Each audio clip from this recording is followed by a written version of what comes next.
अंबेडकर रात भर किताबें पढ़ते और फिर सवेरे अखबारों में रम जाते। दिलचस्प बात है कि भारत की दो महान शख्सियतों भीमराव अंबेडकर और महात्मा गांधी के बीच कभी नहीं बनी। दोनों के बीच कई मुलाकातें हुई, लेकिन वो अपने मतभेदों को कभी पाट नहीं पाए। आज़ादी से 2 दशक पहले अंबेडकर और उनके अनुयायियों ने खुद को स्वतंत्रता आंदोलन से अलग कर लिया था।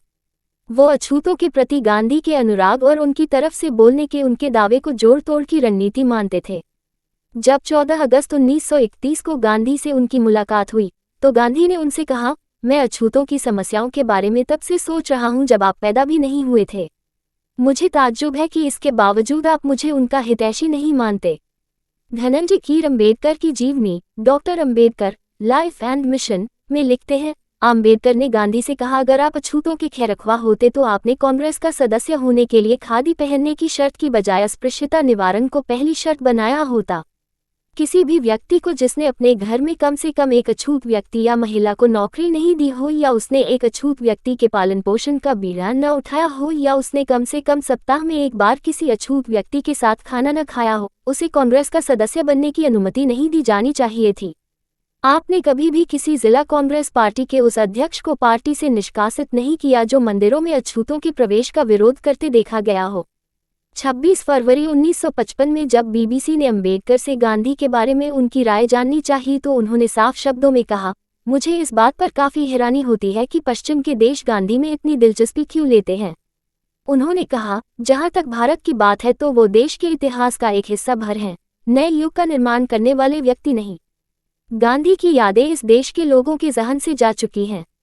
शुरू से ही भेदभाव का शिकार हुए अंबेडकर बचपन से ही अपनी जाति के कारण अंबेडकर को लोगों के भेदभाव का शिकार होना पड़ा।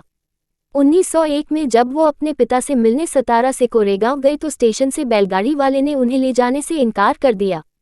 दोगुने पैसे देने पर वो इस बात के लिए राजी हुआ कि 9 साल के अंबेडकर और उनके भाई बैलगाड़ी चलाएंगे और वो पैदल उनके साथ चलेगा। 1945 में वायसराय की काउंसिल के लेबर सदस्य के रूप में भीमराव अंबेडकर उड़ीसा, आज का ओडिशा के पुरी में मौजूद जगन्नाथ मंदिर गए तो उन्हें मंदिर में प्रवेश नहीं करने दिया गया। उसी साल जब वो कलकत्ता, आज का कोलकाता, में मेहमान के तौर पर एक शख्स के यहाँ गए तो उसके नौकरों ने ये कहते हुए उन्हें खाना परोसने से इनकार कर दिया कि वो महार जाति से हैं। शायद यही सब कारण थे जिनकी वजह से अंबेडकर ने अपनी जवानी के दिनों में जाति व्यवस्था की वकालत करने वाली मनुस्मृति को जलाया था। अंबेडकर क्यों नहीं कहते थे गांधी को महात्मा, हिंदू राष्ट्र को भारी खतरा क्यों मानते थे अंबेडकर? भारत के सबसे पढ़े लिखे शख्स अंबेडकर अपने जमाने में भारत के संभवतः सबसे पढ़े लिखे व्यक्ति थे। उन्होंने मुंबई के मशहूर अल्फिस्टन कॉलेज से बीए की डिग्री ली थी। बाद में उन्होंने कोलंबिया विश्वविद्यालय और लंदन स्कूल ऑफ इकोनॉमिक्स से उन्होंने पीएचडी की डिग्री प्राप्त की थी। शुरू से ही वो पढ़ने, बागवानी करने और कुत्ते पालने के शौकीन थे। कहा जाता है कि उस जमाने में उनके पास देश में किताबों बेहतरीन संग्रह था। मशहूर किताब इनसाइड एशिया के लेखक जॉन गुंथेर ने लिखा है कि 1938 में जब राजगृह में अंबेडकर से मेरी मुलाकात हुई थी तो उनके पास 8,000 किताबें थीं। उनकी मौत के दिन तक ये संख्या बढ़कर 35,000 हो चुकी थी। बाबा साहेब अंबेडकर के निकट सहयोगी रहे शंकरानंद शास्त्री अपनी किताब my experiences and memories of doctor Baba Saheb Ambedkar में लिखते हैं, मैं रविवार 20 दिसंबर 1944 को दोपहर 1 बजे अंबेडकर से मिलने उनके घर गया। उन्होंने मुझे अपने साथ जामा मस्जिद इलाके में चलने के लिए कहा। उन दिनों वो पुरानी किताबें खरीदने का अड्डा हुआ करता था। मैंने उनसे कहने की कोशिश की कि दिन के खाने का समय हो रहा है, लेकिन उन पर इसका कोई असर नहीं हुआ। जामा मस्जिद में उनके होने की खबर चारों तरफ फैल गई और लोग उनके चारों ओर इकट्ठा होने लगे। इस भीड़ में भी उन्होंने विभिन्न विषयों पर करीब 2 दर्जन किताबें खरीदी। वो अपनी किताबें किसी को भी पढ़ने के लिए उधार नहीं देते थे। वो कहा करते थे कि अगर किसी को उनकी किताबें पढ़नी है तो उसे उनके पुस्तकालय में आकर पढ़ना चाहिए।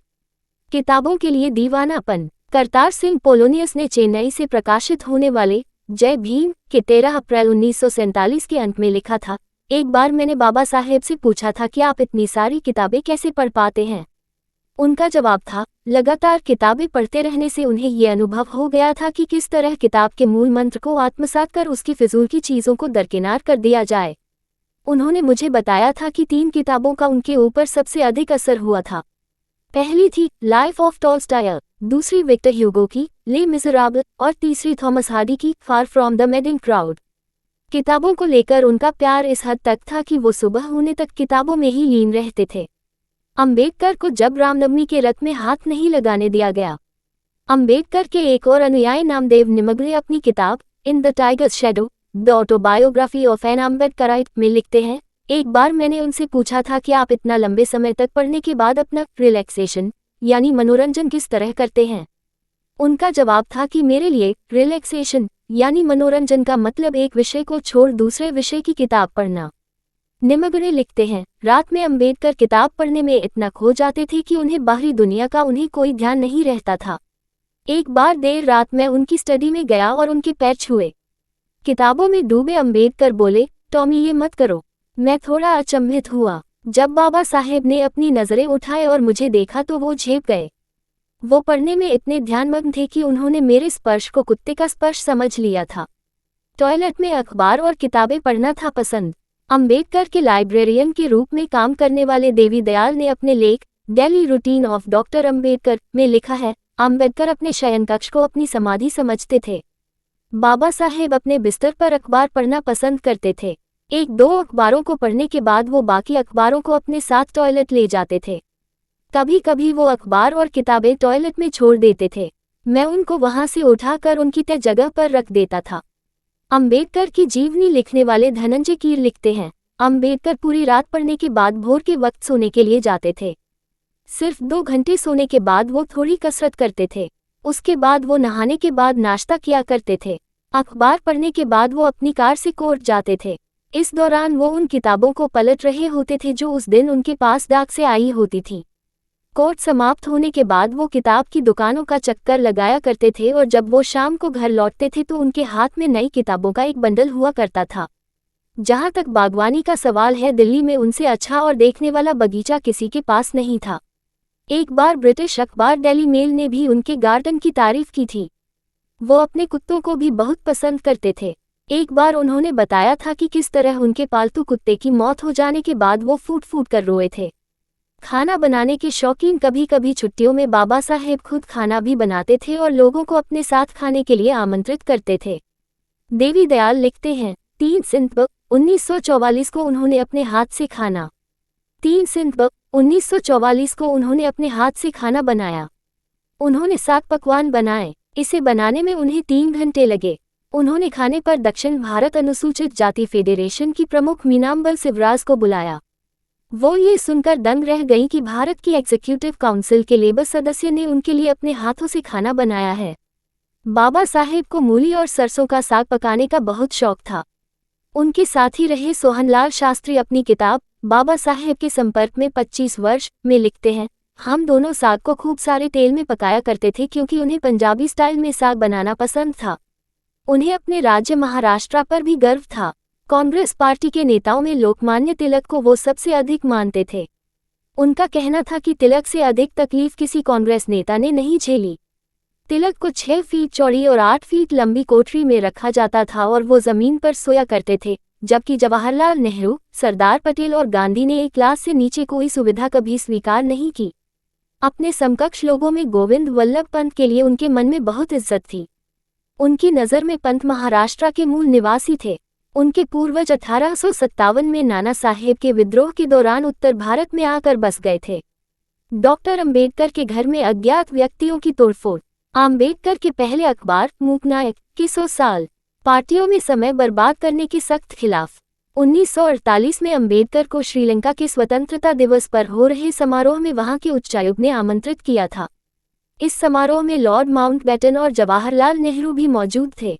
एनसी रेट्टू अपनी किताब reminiscences and remembrance of doctor BR. Ambedkar में लिखते हैं, जब मैंने बाबा साहेब से पूछा कि आप इस समारोह में क्यों नहीं जा रहे तो उनका जवाब था, मैं वहां अपना बहुमूल्य समय बर्बाद नहीं करना चाहता।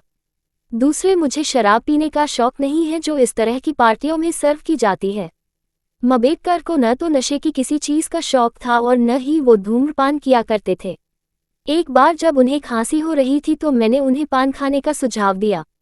उन्होंने मेरे अनुरोध पर पान खाया जरूर, लेकिन अगले ही सेकंड उसे ये कहते हुए थूक दिया कि ये बहुत कड़वा है। वो बहुत साधारण खाना खाते थे जिसमें बाजरे की एक रोटी, थोड़ा चावल, दही और मछली के 3 टुकड़े हुआ करते थे। साथ ही को ओवरकोट ओढ़ाया घर पर काम में अंबेडकर की मदद करने के लिए सुदामा नाम के एक व्यक्ति रखा गया था। एक दिन सुदामा जब देर रात फिल्म देखकर लौटे तो उन्होंने सोचा कि उनके घर के अंदर घुसने से बाबा साहेब के काम में विघ्न पड़ेगा। उन्हें पता था कि बाबा साहेब किताब पढ़ने में तल्लीन होंगे।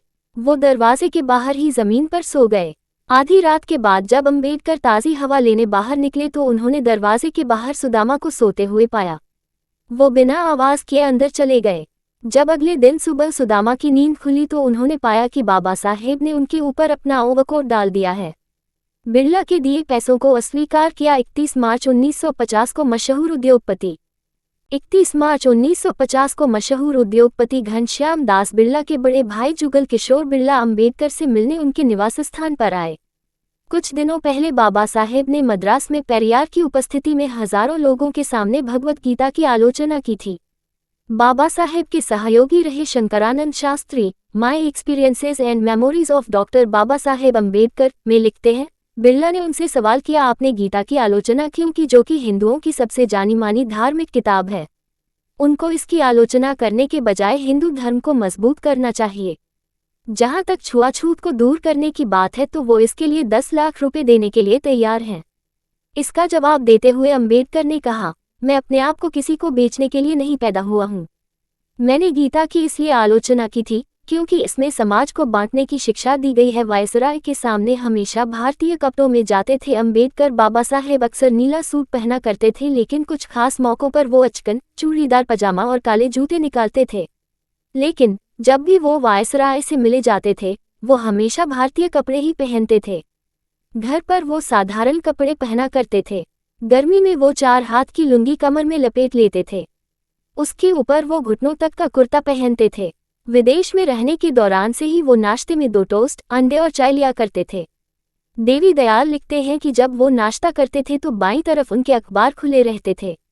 उनके हाथ में एक लाल पेंसिल रहती थी जिससे वो अखबारों की मुख्य खबरों पर निशान लगाया करते थे। घर के बाहर खाना खाने के खिलाफ बाबा साहेब मौज मस्ती के लिए कभी बाहर नहीं जाते थे। उनके सहयोगी रहे देवी दयाल लिखते हैं, हालांकि वो जिमखाना क्लब के सदस्य थे लेकिन वो शायद ही वहां गए हों। जब भी वो कार से अपने घर लौटते थे तो वो सीधे अपनी पढ़ने की मेज पर जाते थे। उनके पास अपने कपड़े बदलने का भी समय नहीं रहता था। एक बार वो एक film a tale of two cities देखने गए। उसे देखते समय उनके मन में कोई विचार कौंधा और वो फिल्म बीच में ही छोड़कर घर लौटकर उन विचारों को लिखने लगे। वो घर के बाहर खाना नहीं पसंद करते थे। जब भी कोई उन्हें बाहर खाने पर ले जाना चाहता था उनका जवाब होता था, अगर तुम मुझे दावत ही देना चाहते हो तो मेरे लिए घर पर ही खाना ले आओ। मैं घर से बाहर जाने वाला नहीं। बाहर जाने, वापस आने और व्यर्थ की बातों में मेरा कम से कम 1 घंटा बर्बाद होगा। इस समय का इस्तेमाल मैं कुछ बेहतर काम के लिए करना चाहूँगा। अपने जीवन के अंतिम पड़ाव में बाबा साहेब ने वायलिन सीखना शुरू किया था। उनके सचिव रहे नानक चंद रत्तू अपनी किताब last few years of doctor Ambedkar में लिखते हैं कि एक दिन उन्होंने अम्बेडकर के बंद कमरे में चुपके से झांककर एक अद्भुत नज़ारा देखा था। वो बताते हैं, बाबा साहेब दुनिया की चिंताओं से दूर अपने आप में मग्न कुर्सी पर बैठे वायलिन बजा रहे थे। मैंने जब ये बात घर में काम करने वाले लोगों को बताई तो सभी ने बारी बारी से जाकर वो अद्भुत नज़ारा देखा। सूचना सिर्फ मान्यताओं और जानकारियों पर आधारित है। यहाँ ये बताना जरूरी है कि यह मेरा वीडियो किसी भी तरह की मान्यता, जानकारी की पुष्टि नहीं करता है। किसी भी जानकारी या मान्यता को अमल में लाने से पहले संबंधित विशेषज्ञ से सलाह लें।